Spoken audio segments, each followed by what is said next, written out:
Hello students, welcome back in another lecture of equilibrium बेटा।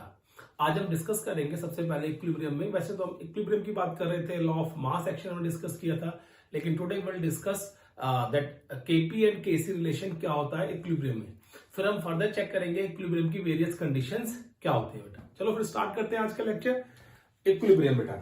अब देखो इक्विलिब्रियम में today's topic is relation between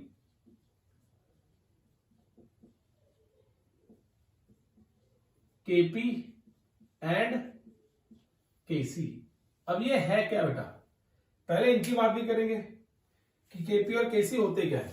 देखो मैं करेक्शन लिखता हूं पहले, A A plus B B will give you C C plus D D. इसके जो रिएक्टेंट है बेटा वो भी गैसियस स्टेट में है, ठीक है, और प्रोडक्ट दोनों के दोनों वो भी किस स्टेट में बेटा, गैसियस स्टेट में। If the reactant and product both are in gaseous state, तो उसके लिए जो इक्विलिब्रियम कांस्टेंट आता है that is KP, equilibrium constant at for that reaction which is in gaseous state. मतलब उसका हम प्रेशर कंसिडर करते हैं, तो उसके लिए क्या करते हैं बेटा, देखो pressure of A raise to power A. अच्छा प्रोडक्ट लिखते हैं पहले बेटा, देखो क्या लिखते हैं, product pressure of C raise to power C multiply by pressure of D raise to power D upon pressure of A raise to power A into pressure of B raise to power B बेटा। इस तरीके से हम क्या लिखते हैं, mention करते हैं। अब देखो इसको हम इक्वेशन 1 मान लेते हैं, ठीक है बेटा। अब इसी जगह मैंने दोबारा से इक्वेशन रिपीट की, A A B B is in equilibrium with C C and D D बेटा। अब यहां पे हम बोलते हैं K C, equilibrium constant at particular concentration बेटा। तो उसमें क्या होता है, देखो हम कहते हैं कंसंट्रेशन का मतलब concentration of C raise to power C, concentration of D raise to power D, concentration of A raise to power A and concentration of B raise to power B बेटा। ये आ गया। अब देखो ये आ गया हमारे पास इक्वेशन सेकंड। व्हेन इनकी कंसंट्रेशन गिवन दे रखी हो आपको दोनों की, when the reactant and concentration reactant and product both are given in the concentration form, मतलब लिक्विड फॉर्म में या एक्वस फॉर्म में आपको दे रखी हो, तो आप इस तरीके से शो करते हो बेटा उसको। क्लियर है। अब देखो बेटा नेक्स्ट केस, इसमें ये तो हमने शो कर दिया, A A plus B B will give you C C plus D D का केस, तो ये 1-2 रिएक्शन शो कर दी। Now we have to find out what is the relation between KP and KC.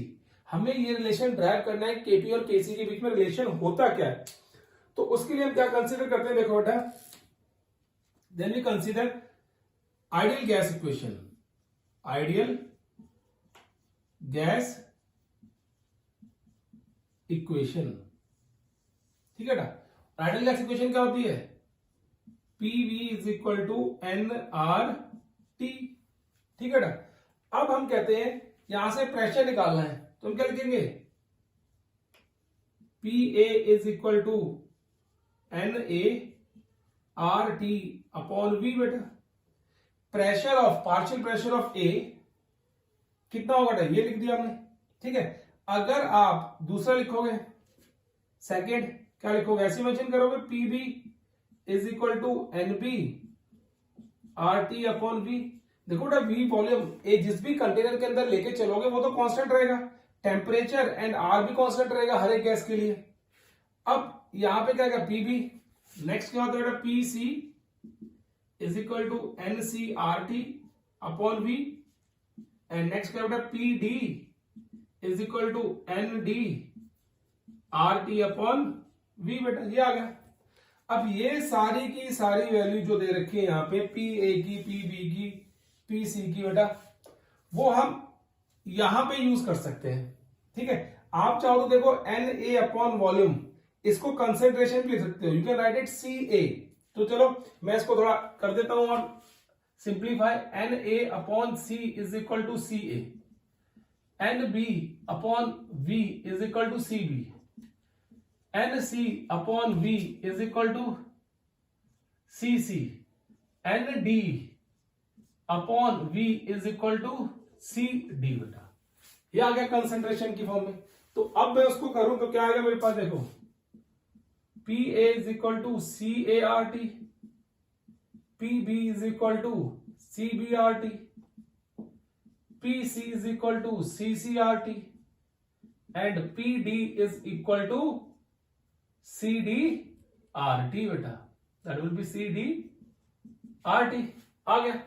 अब मैं इन values को जो यहां पे शो की गई है बेटा, मैं शो कर रहा हूं यहां पे ये वाली values, I will use these value in equation number 1।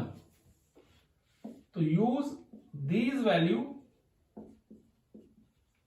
In equation 1।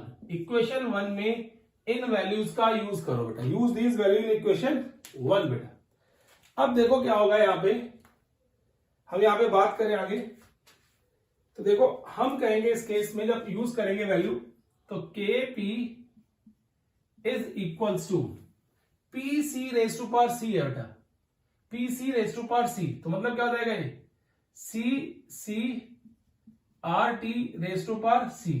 इसी तरीके से C D R T raise to power D upon C A R T raise to power A and C B R T raise to power B बेटा। ये आ गया। Clear है।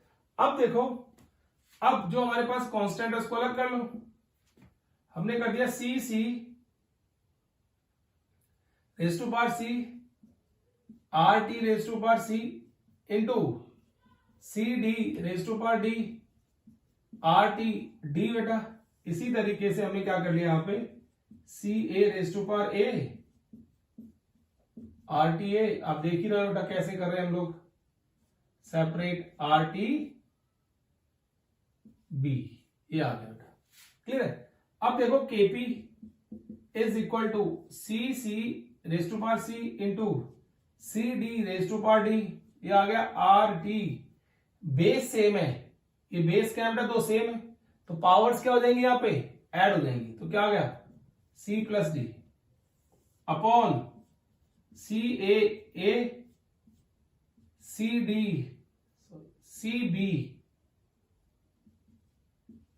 B C A C B B into R T A plus B बेटा। Clear है। अब इसको further solve कर देखो यहां पे तो देखो C raise to power C D raise to power D, ये वही टर्म है concentration of C raise to power C, concentration of D raise to power D, concentration of A raise to power A, concentration of B raise to power B बेटा। तो ये जो factor दे रखा है यहां पे, ये वाला फैक्टर, इसकी जगह आई कैन राइट के सी। इस फैक्टर की जगह मैं के सी लिख सकता हूं ना, कंसंट्रेशन की टर्म्स में दे रखा है बेटा। तो देखो क्या हो गया यहां पे, फिर आई will write K C, Kp is equal to K C into R T. Base same है और डिवाइड में है तो ऊपर जाके क्या हो जाएगा माइनस में, तो क्या हो जाएगा R T raise to power C plus D minus A plus B बेटा। क्लियर। अब सी प्लस डी क्या है, नंबर ऑफ मोल्स और स्टोइकियोमेट्री ऑफ द प्रोडक्ट। तो I can write it like this, Kp K C R T number of moles of product minus number of moles of reactant. ये आ गया देखो बेटा। या और you can write it like this, Kp is equal to K C R T delta N G बेटा। ये हम चेक कर लेते हैं कितने नंबर ऑफ मोल्स हैं गैसियस स्पीसीज के वहां पे, और उसके बेस पे क्या कर लेते हैं बेटा, हम ये कैलकुलेट कर लेते हैं। क्लियर है केस। तो ये रिलेशन आ गया केपी और केसी के बीच में। तो ये रिलेशन आपको पता होना चाहिए कि किस तरीके से रिलेशन आया है, या फिर आप डायरेक्टली कंपटीशन के लिए इस रिलेशन को याद रख सकते हो बेटा। सबसे मेन जो काम होगा इसमें वो होगा डेल्टा एनजी निकालना बेटा, change in number of moles from a product to reactant, कितना चेंज हो रहे हैं, या रिएक्टेंट टू प्रोडक्ट बनते हो कितना चेंज हो रहे हैं, उस पर आपको थोड़ा ध्यान देना है, उस पर एम्फोसिस करना है बेटा, और उसके बेस पे आप फिर कैलकुलेट कर सकते हो। चलो नोट करो, फिर आपको बताता हूं कि किस कंडीशन पे जाके ये जो केपी होगा that will be equal to KC. वो केसी के इक्वल कब आएगा, देखो बेटा।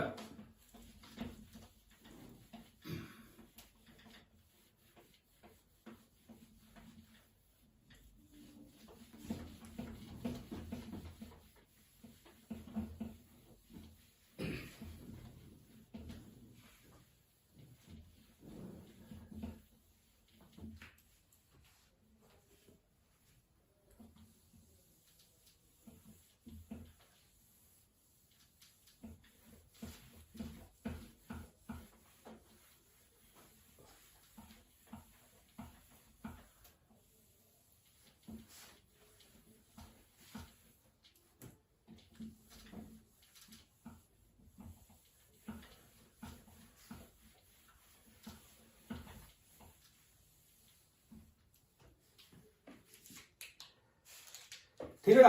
अब देखो इसके बाद क्या होगा बेटा, हमारे पास यहाँ पे केपी कैसे केस आएगा। अब हम देखते हैं फैक्टर्स, कंडीशंस इन विच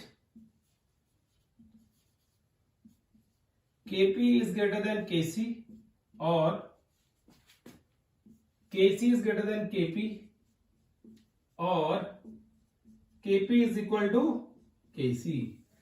ऐसी कौन सी कंडीशन है या किस रिएक्शन के अंदर ये जो इनमें से कोई भी ट्रू होगा बेटा। कई बार कंपटीशन में पूछते हैं कि किस which of the following in which of the following reaction Kp is equal to Kc या Kp is greater than Kc, then how will you identify कि किस रिएक्शन के अंदर Kp Kc के इक्वल होगा या कम होगा या ज्यादा होगा बेटा।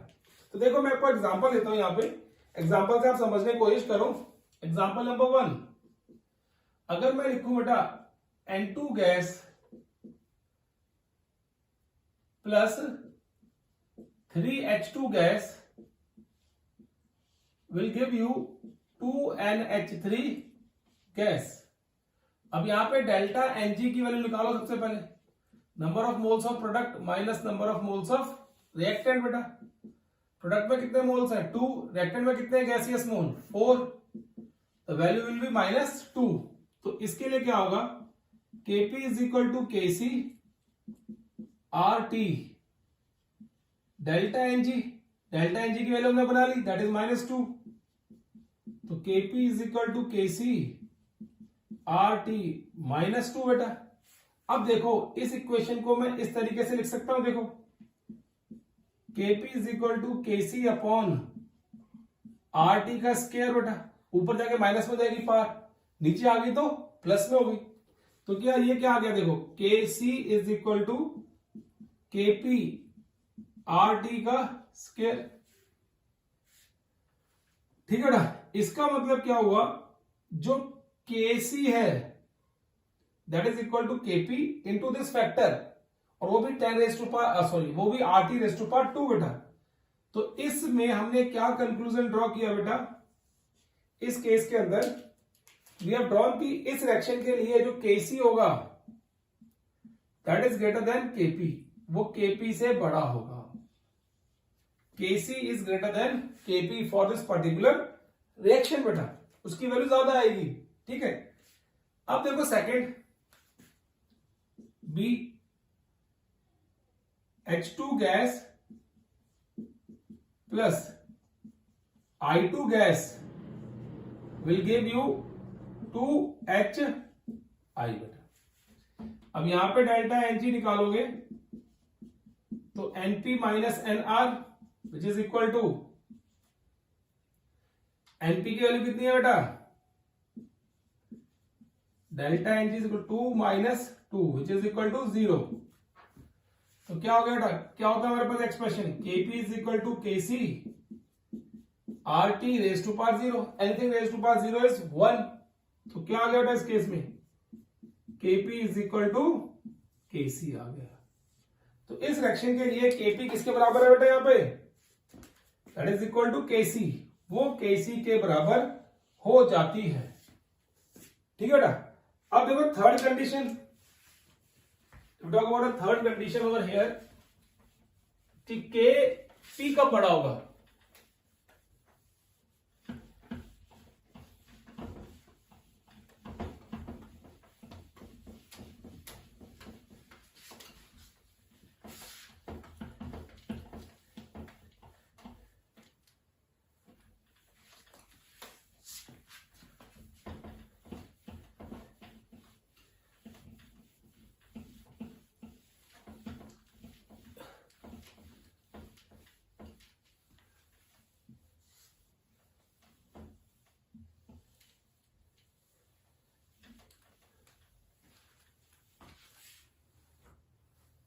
देखो बेटा, हम बात करेंगे किस रिएक्शन के लिए Kp will be greater than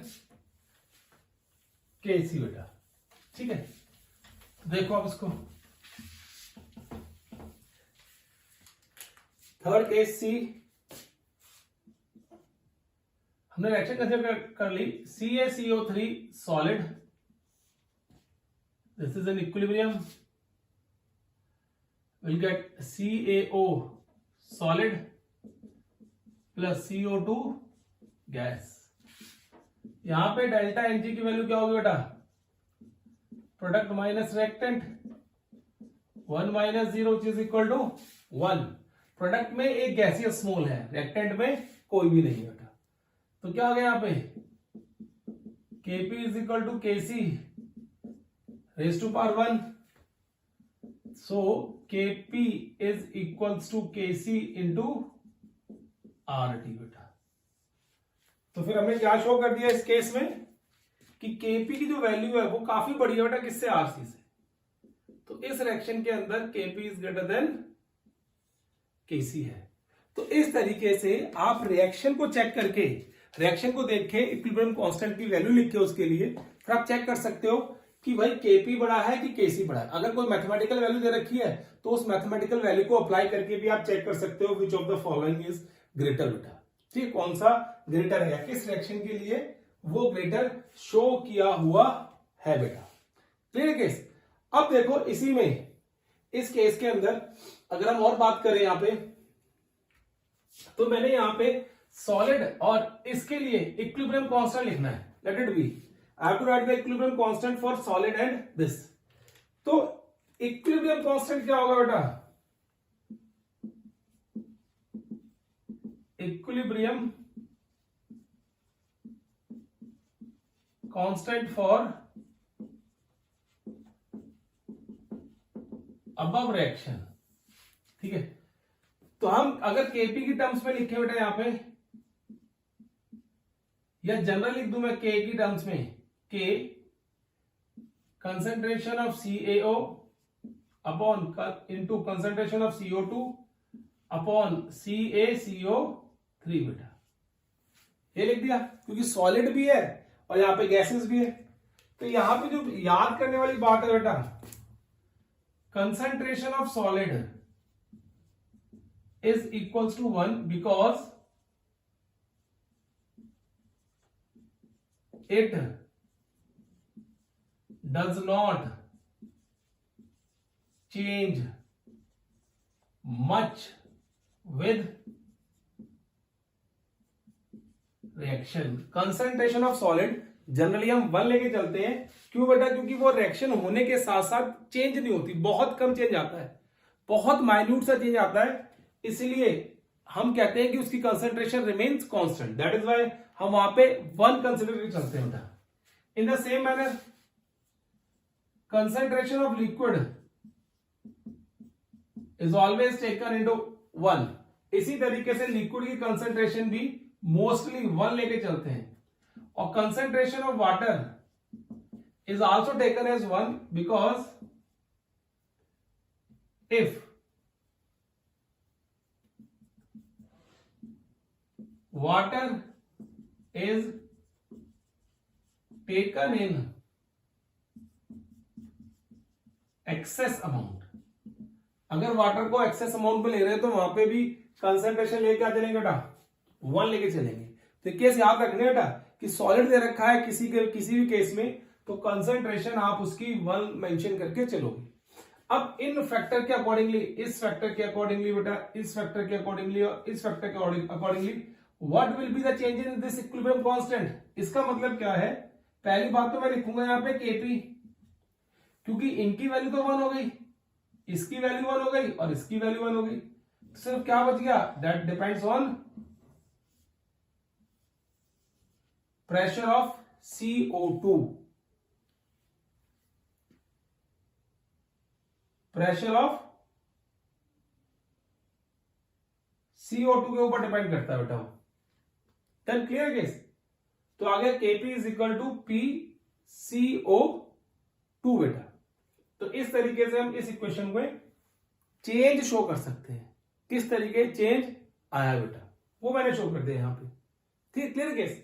तो इस तरीके आप बता सकते हो कि equilibrium constant for above reaction या किसी भी रिएक्शन के लिखना हो तो वहां पे चेंजेस हो सकते हैं। जैसे मैं एक और एग्जांपल देता हूं इसमें ताकि आपको याद रहे बेटा।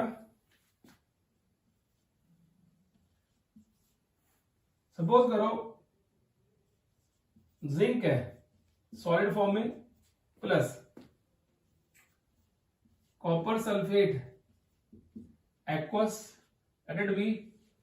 This reaction is in equilibrium.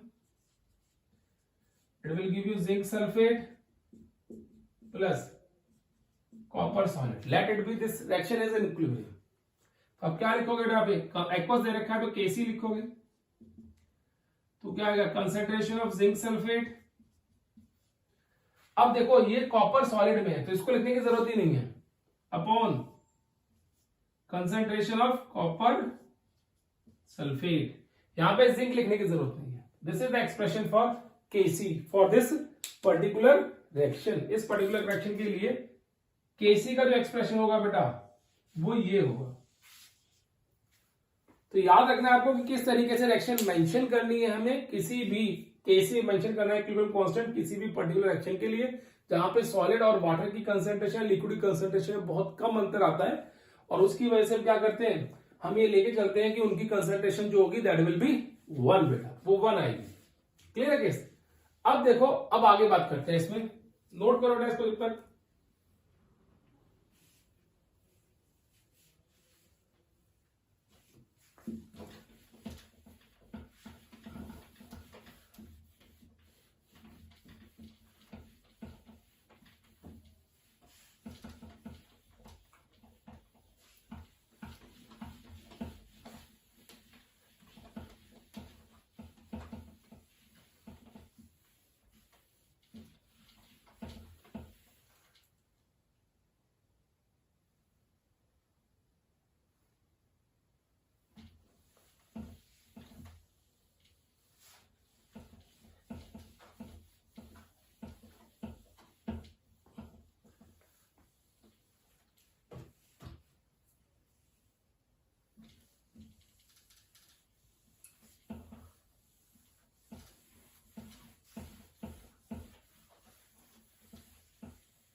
देखो बेटा, नाउ विल टॉक अबाउट कि क्या केस आएगा इसमें। ठीक है, अब देखो, अब बात करते हैं units of equilibrium constant. Units of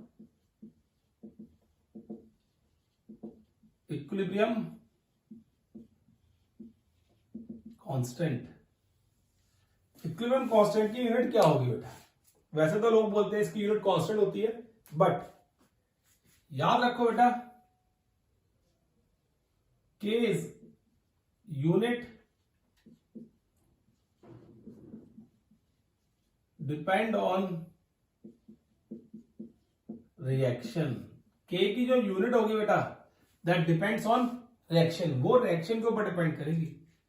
जैसे अगर मैंने रिएक्शन कंसीडर की है बेटा H2 gas, I2 gas is in equilibrium with 2HI gas।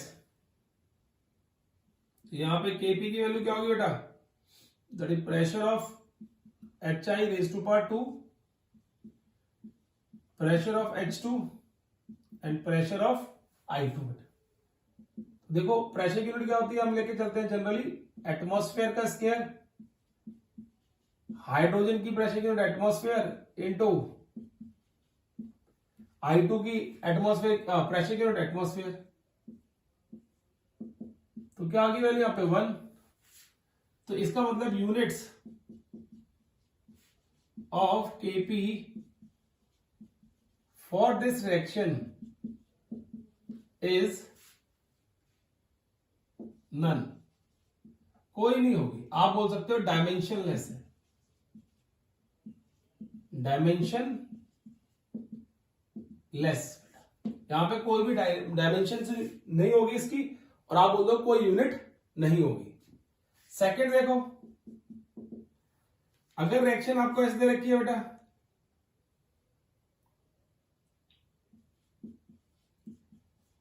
N2 gas plus 3H2 gas will give you 2NH3 gas बेटा। यहां पे आ गया Kp अब मैं डायरेक्टली लिख रहा हूं, प्रेशर की यूनिट क्या है बेटा, एटमॉस्फेयर का स्क्वायर, नीचे क्या आ गया एटमॉस्फेयर इंटू एटीएम का क्यूब। तो दो तो कैंसिल हो गए ऊपर से, हमारे पास क्या बचा 1/एटीएम का स्क्वायर, और क्या आ गया बेटा एटीएम -2, ये इसकी यूनिट है बेटा। For this particular reaction K's units are, K's units atmosphere per atmosphere square, ये आ जाएगी बेटा, देखो ठीक है। तो इसी तरीके से अगर आप रिएक्शन चेक करोगे उसके अकॉर्डिंगली के की यूनिट आ जाती है। अब हम बात करें बेटा इन टर्म्स ऑफ किसी ऐसी रिएक्शन की बात करें जहां पे एक्वा सॉल्यूशन हो, ठीक है बेटा, क्या हो एक्वा सॉल्यूशन हो, देखते हैं देखो।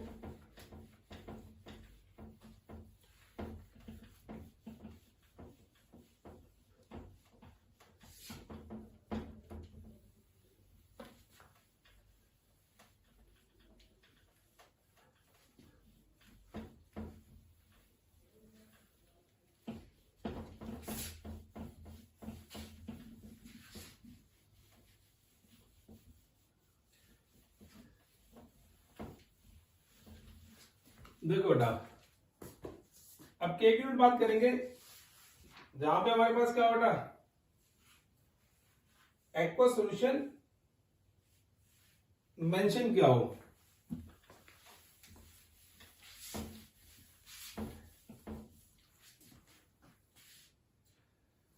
तो ऐसी कोई रिएक्शन पकड़ लेते हैं जहां पे केस आए हो।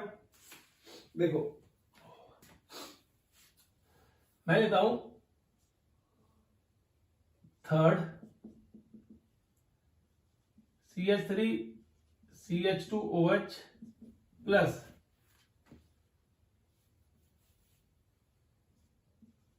CH3COOH, ये भी लिक्विड में ये भी लिक्विड में, will get CH3 C++OO CH2 CH3 plus H2O, ये आ गया ठीक है। अब इसके लिए अगर हम इक्विलिब्रियम कांस्टेंट लिखें तो केसी वाटर की देखो कंसेंट्रेशन 1 रहेगी, एक्सेस में वाटर यूज हुआ है निकला टाइम पे, तो ऊपर क्या आ जाएगा एस्टर, नीचे क्या बेटा अल्कोहल और एसिड। तो एस्टर की कंसेंट्रेशन क्या लेंगे मोल्स पर लीटर, नीचे क्या आ गया मोल्स पर लीटर, यहां पे भी क्या आ गया मोल्स पर लीटर, एक से कैंसिल हो गया बेटा, देन विल गेट लीटर पर मोल, यहां पे के की यूनिट होगी बेटा दैट विल बी लीटर पर मोल, यूनिट्स ऑफ के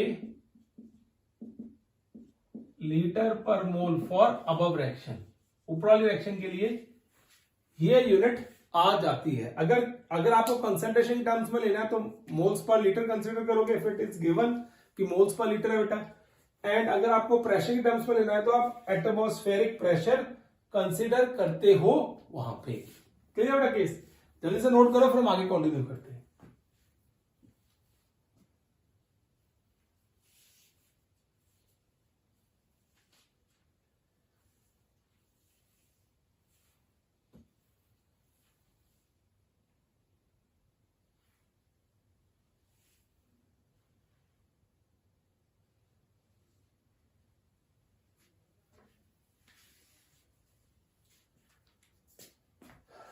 ठीक है बेटा, होप नोट कर लिया होगा आपने।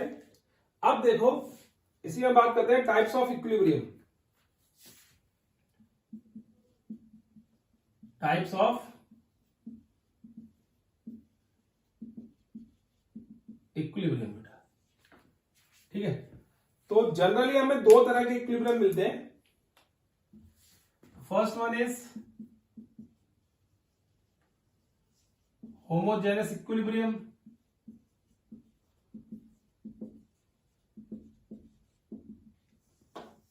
in which reactant and products are in same phase or in same physical state. ठीक है ना, अगर रिएक्टेंट और प्रोडक्ट सेम फिजिकल स्टेट में है किसी भी इक्विलिब्रियम के अंदर, तो हम उसको बोलेंगे that equilibrium is known as homogeneous equilibrium. Example दे बेटा इसका, तो एक तो ऊपर लिख सकते हो बेटा, देखो C2H5OH प्लस एक्वस है बेटा, next will be CH3COOH, aqueous is in equilibrium with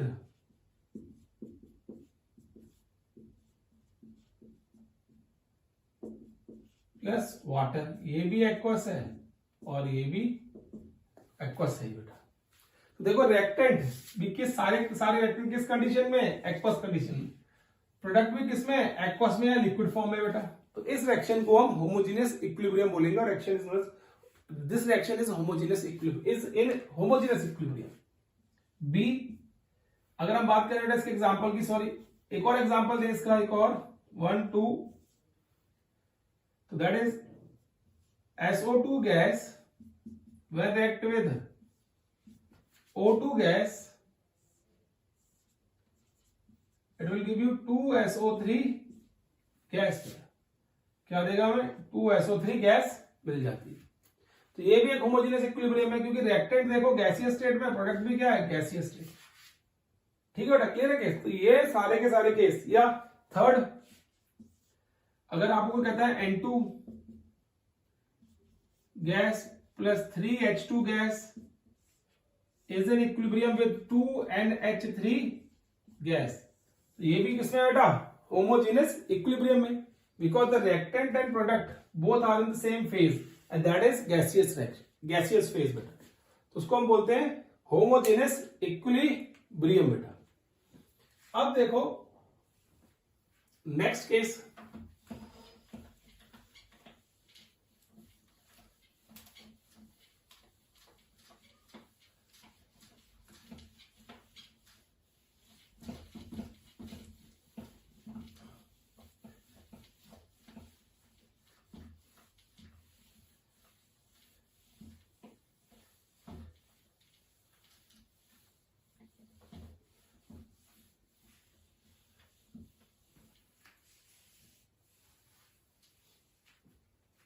अब देखो नेक्स्ट केस क्या होगा इसमें, second B,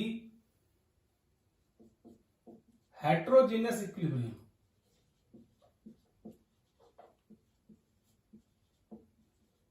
if we talk about heterogeneous equilibrium,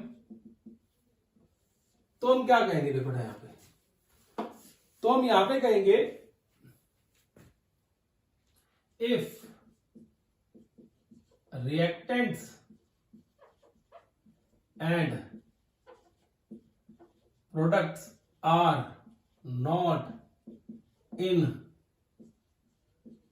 same physical state, अगर वो सेम फिजिकल स्टेट में नहीं है, मतलब गैस गैस में नहीं है, लिक्विड लिक्विड में नहीं है, तो उसको बोलते हैं हेट्रोजीनियस इक्विलिब्रियम। देखो कैसे एग्जांपल है इसके हम लोग, फर्स्ट CaCO3 को हीट करो इन अ क्लोज कंटेनर,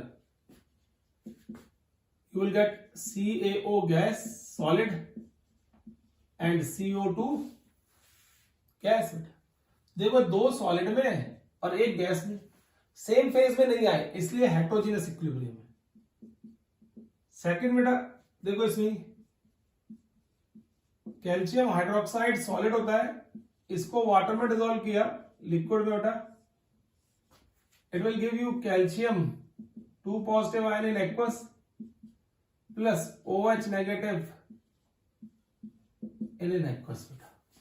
ठीक है, तो यहां पे देखो क्या है, ये सॉलिड में, बाकी सब किसमें बेटा, एक्वस में। तो ये भी क्या है, हेट्रोजीनियस इक्विलिब्रियम है, जहां पे क्या होता है बेटा कि physical state of the reactant is different, either one species or whole reactant are different from that of the product side, that is why this is homogeneous, this was homogeneous equilibrium and this is heterogeneous equilibrium बेटा, clear है। अब देखो बेटा यहाँ पे next जो बात करेंगे हम यहाँ पे,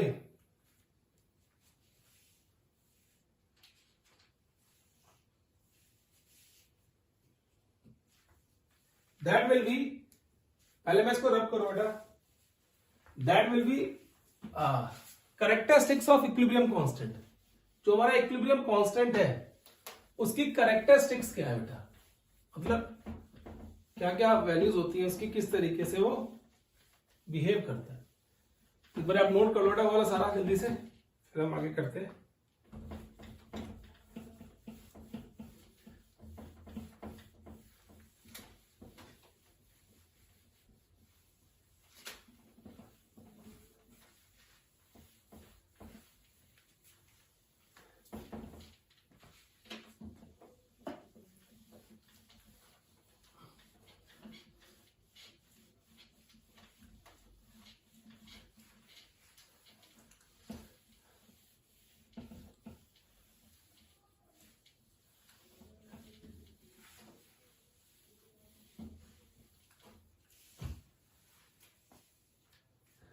देखो बेटा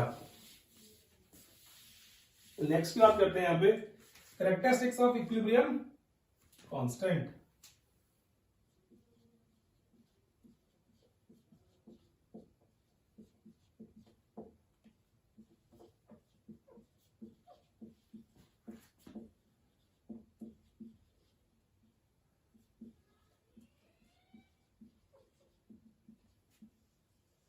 वैसे हमें ये चीजें पहले डिस्कस की हुई है बेटा, ठीक है, लेकिन एक बार फिर बताता हूं आपको कैरेक्टरिस्टिक ऑफ इक्विलिब्रियम कांस्टेंट जल्दी से।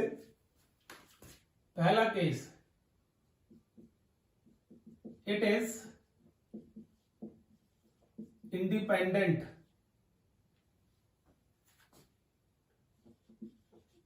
Independent of concentration, pressure and impurities present in the reaction। अगर ये जो इक्विलिब्रियम कांस्टेंट है दिखता है बेटा कि वो कंसंट्रेशन, प्रेशर या इंप्योरिटी के ऊपर डिपेंड कर रहा है, लेकिन नहीं करता है बेटा, क्लियर है केस। अगर आपसे कोई पूछे क्यों नहीं करता है तो देखो अब ध्यान रखना बेटा, यहाँ पे अगर मैं concentration C concentration D upon concentration A into concentration B ये लिख रहा हूं बेटा, ठीक है, या प्रेशर लिख रहा हूं किसी पर्टिकुलर रिएक्शन के लिए, A plus B is in equilibrium with C plus B।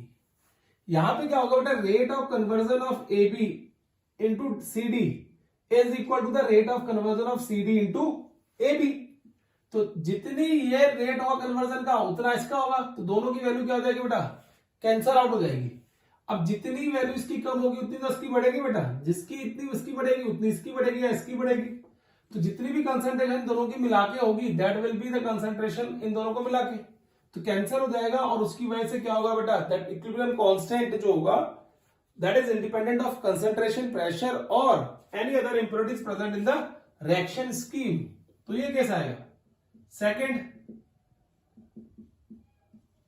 it depends on temperature only. So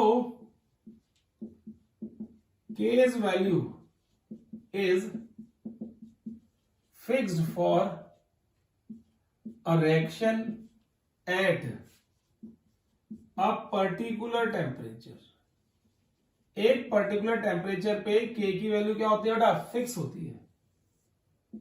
K's value is fixed, ठीक है ना, for a reaction at a particular temperature. एक पर्टिकुलर टेम्परेचर पे K की value क्या होगी बेटा, fix होगी, ठीक है। तो अगर आप अगर आप टेम्परेचर को वैरी करोगे उसी रिएक्शन के लिए तो K की वैल्यू भी चेंज होती चली जाती है बेटा। तो याद रखना है कि एक पर्टिकुलर टेम्परेचर पे जो k की वैल्यू होती है that is fixed. Third, k's value is independent of catalyst. ये कैटलिस्ट के ऊपर डिपेंड बिल्कुल नहीं करती। अगर आप सोचो कैटलिस्ट डाल रहे हैं तो के की वैल्यू बढ़ जाएगी या कम हो जाएगी, नहीं बेटा। तो कैटलिस्ट क्या करता है, दोनों तरफ से रिएक्शन के रेट को बढ़ाएगा, कम करेगा, कुछ भी करेगा, दोनों तरफ से करेगा। राइट टू लेफ्ट और लेफ्ट टू राइट, दोनों तरफ से इक्वली करता है। एंड दैट इज व्हाई के वैल्यू जो होती है that is independent of catalyst. वो कैटलिस्ट के ऊपर डिपेंड नहीं करेगी, दैट इज इंडिपेंडेंट। फोर्थ देखो बेटा यहां पे,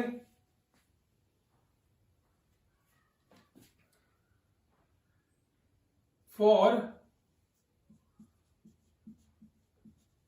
reverse reaction K's value will be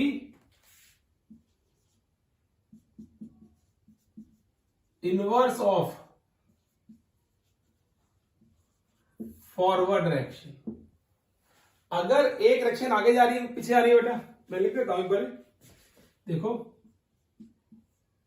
ये है बी, ये के एफ और ये क्या है के बी, ठीक है बेटा। अब इसके लिए पूछ रहे हैं रिलेशन क्या है के एफ के बी में, तो के एफ इज इक्वल टू 1 के बी होता है। मतलब जो equilibrium constant for forward reaction है that will be inverse of the equilibrium constant for backward reaction. Reciprocal होता है बेटा एक दूसरे का, मतलब एक दूसरे को क्या करते हैं बेटा, रेसिप्रोकेट करते हैं इस तरीके से बेटा। तो इस तरीके से आप कुछ फैक्टर्स को याद रख सकते हो कि कौन कौन से ऐसे फैक्टर हैं या कैरेक्टरिस्टिक्स हैं किसी भी इक्विलिब्रियम कांस्टेंट की बेटा, ठीक है। चलो अब देखो आगे देखते हैं कि वेरियस रिएक्शंस के अंदर, जैसे मैंने आपको बात बताई है कि K F is equal to K B होता है। अब ये आता कैसे है, how equilibrium constants are related, how equilibrium constants are related to each other, others। कैसे रिलेट करते हैं बेटा, देखो अगर हम इसकी बात करें कि इक्विलिब्रियम कांस्टेंट एक दूसरे के साथ किस तरीके से रिलेट करेंगे, तो मैं आपको रिएक्शन लेकर बताऊंगा बेटा। पहला केस, एक रिएक्शन लेता हूं पहले, A plus B will give you C plus D बेटा। इसके लिए इक्विलिब्रियम कांस्टेंट लिया मैंने K, concentration of C, concentration of D upon concentration of A and concentration of B बेटा। ये मैंने यहां पे लिख लिया, ठीक है। अब मैं क्या कहता हूं, देखो इस केस में इस रिएक्शन को मैं रिवर्स कर रहा हूं, ये फॉरवर्ड डायरेक्शन में रिएक्शन हो रही है, उसके लिए के है। अब मैं लिख रहा हूं C plus D will give you A plus B, ये रिवर्सिबल रिएक्शन लिख दी मैंने। इसके लिए लिख लिया के डैश, ये क्या आ गया, concentration of A, concentration of B upon concentration of C into concentration of D. अब देखो ये इसका रेसिप्रोकल है कि नहीं है, ये वाली जो वैल्यू है वो इसकी रेसिप्रोकल है कि नहीं, तो क्या है 1 अपॉन के, तो K dash is equal to 1 upon K होता है बेटा, जो मैंने ऊपर लिखा है, मतलब रेसिप्रोकल होता है। अगर आपको फॉरवर्ड रिएक्शन का इक्विलिब्रियम कांस्टेंट दिया हुआ है, अगर आपसे कोई पूछता है यहां पे क्वेश्चन कि for forward reaction, for forward reaction K's value is 4, what will be the K dash value for backward reaction, क्या होगी बेटा, तो K dash is equal to 1 upon K which is equal to 1 upon 4 which is equal to 0.25 आ गया, ये आ गया बेटा, ठीक है। तो 0.25 होगी उसकी वैल्यू बेटा, के डैश की वैल्यू क्या जाएगी वहां पे 0.25 आ जाएगी। तो इस तरीके से कैलकुलेट कर सकते हैं। कॉम्पिटिशन क्वेश्चन आते हैं, बहुत इजी क्वेश्चन फ्रेम किए जाते हैं बेटा यहां से, तो बहुत सारे क्वेश्चंस होते हैं वो हम कर सकते हैं चेक। अब देखो second, if a plus B will give you c plus D, इसकी जो के इक्विलिब्रियम कांस्टेंट है इसका, दैट इज के, ये आ गया बेटा,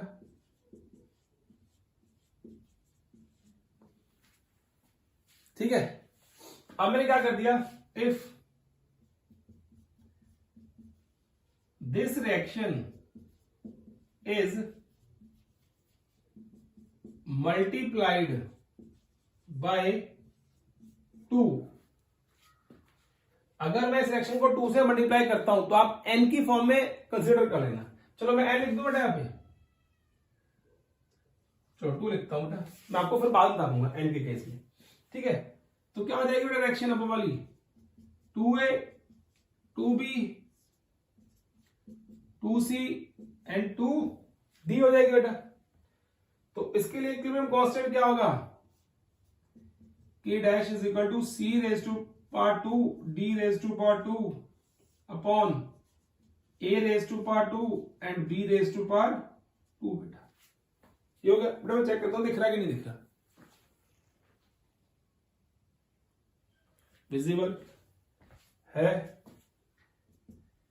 अब देखो इसको मैं ऐसे लिख सकता हूं, देखो बेटा c इंटू डी अपॉन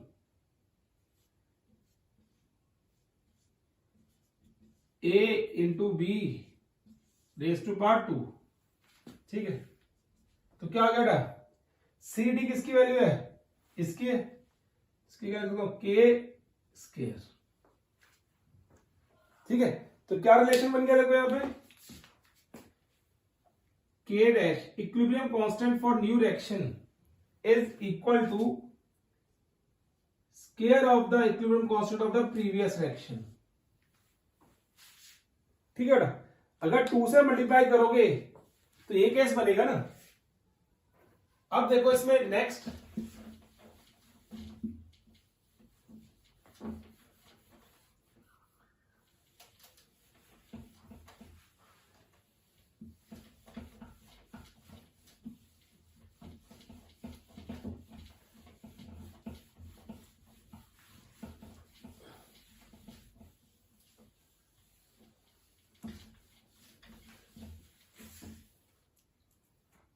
देखो बेटा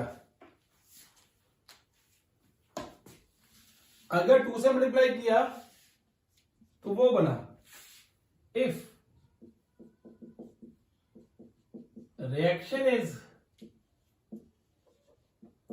मल्टीप्लाइड बाय 3, देन क्या आएगा बेटा हमारे पास,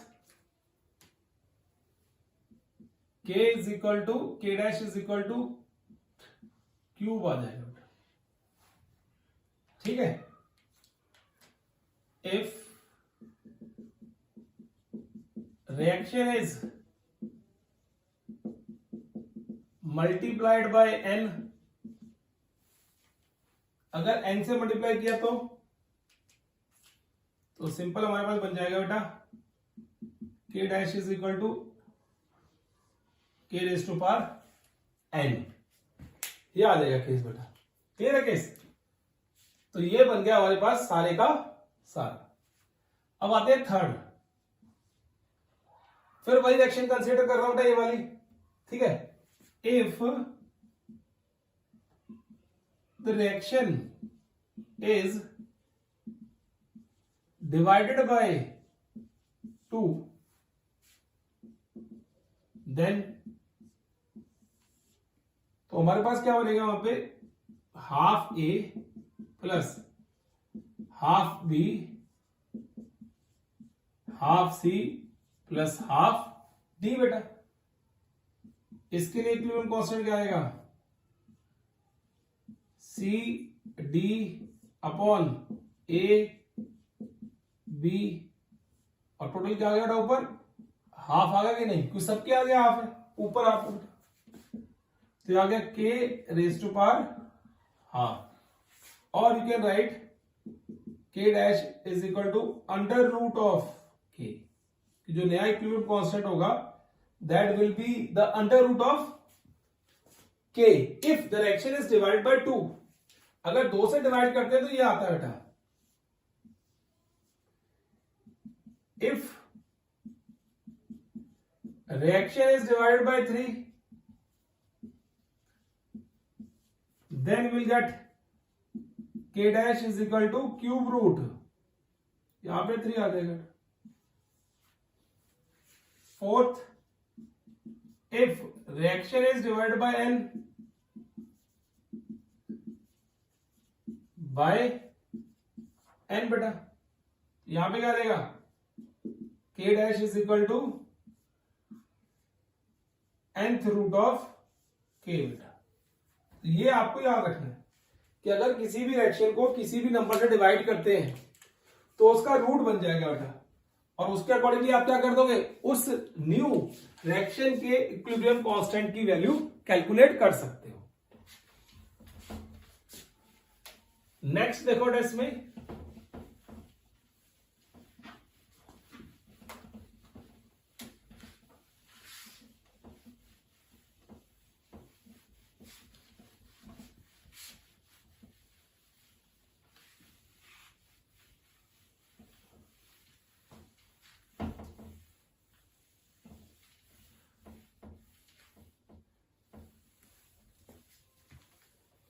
नेक्स्ट देखो इसमें,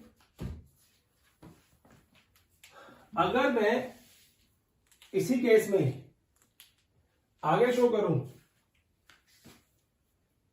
fourth, if the same reaction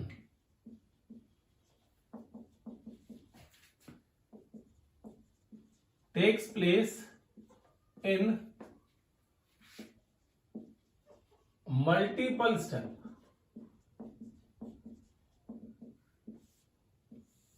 तो क्या होगा, the same reaction takes place in multiple step. मतलब अगर मैंने बोल दिया कि a plus B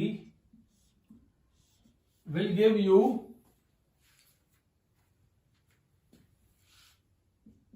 i plus J बेटा, क्लियर है। तो इसके लिए इक्विलिब्रियम कांस्टेंट क्या होगा, concentration of i concentration of j upon concentration of a and concentration of b, ये हो गया बेटा। If this reaction takes place in multiple step, अगर यही रिएक्शन एक स्टेप में नहीं होती है, मल्टीपल स्टेप में होती है, तो उसको हम लिखते हैं, देखो बेटा, a plus B will give you c plus d। इसके लिए इक्विलिब्रियम कांस्टेंट K1 ले लिया बेटा हमने, क्या आ गया, concentration of C concentration of D upon concentration of A concentration of B। Then B C plus D will give you E plus F। इसके लिए इक्विलिब्रियम कांस्टेंट आ गया K2 which is equal to E F upon C and D बेटा, C answer E F क्या आ गया, G plus H, तो आ गया K3 concentration of G concentration of H upon concentration of E concentration of F बेटा, and D if G plus H will give you I plus J। इसके लिए क्या आएगा, K4 I J upon G into H, ये आ गया। अब बताना है how this K is related with all these equilibrium constant because this same reaction takes place in multiple step। देखो प्रोडक्ट इसका सेम है, रिएक्टेंट ए बी थे, प्रोडक्ट क्या था आई जे था, यहाँ पे रिएक्टेंट ए बी थे बेटा, प्रोडक्ट क्या आई जे, तो वो हमने क्या बोल दिया कि वो सेम रिएक्शन जो है मल्टीपल स्टेप में हो रही है। तो हाउ दिस इज रिलेटेड, हम बोलते हैं बेटा K is equal to K1 into K2 into K3 into K4। कैसे प्रूव भी कर सकते हो बेटा इसको, K1 की वैल्यू पुट करो यहां पे C D A B into E F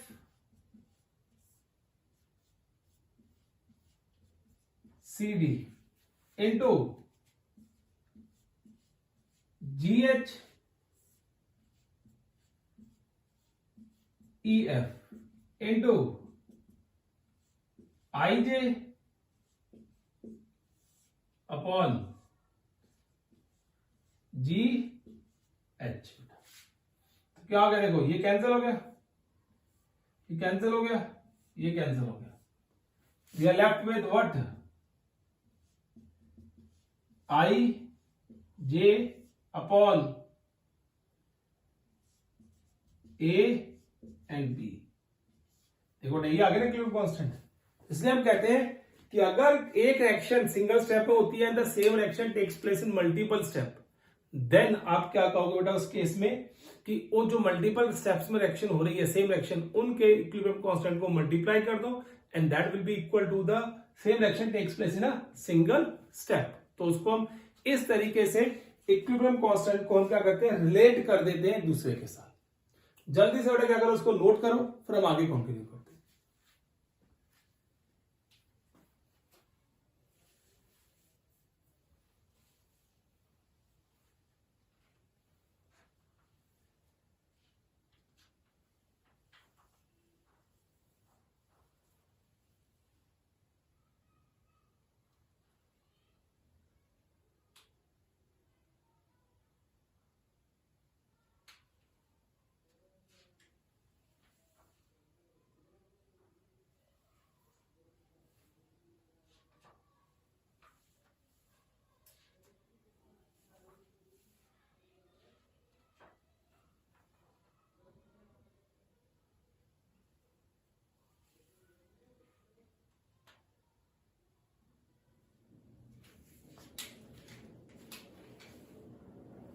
देखो डाव आगे, हम आगे करते हैं इसमें।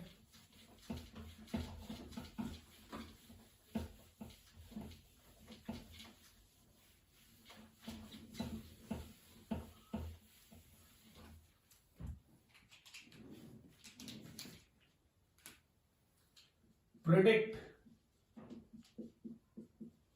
द एक्सटेंट ऑफ रिएक्शन बेटा, ठीक है। तो इजी केस है, इसमें क्या करते हैं, if k is value greater than 10 raised to power 3, then product dominates over reactants. Product क्या करेगा बेटा, डोमिनेट करेगा किसके ऊपर, रिएक्टेंट्स के ऊपर। Then product dominates over reactants if k की value less than 10 raise to power -3 है, then reactant is in large amount or reaction merely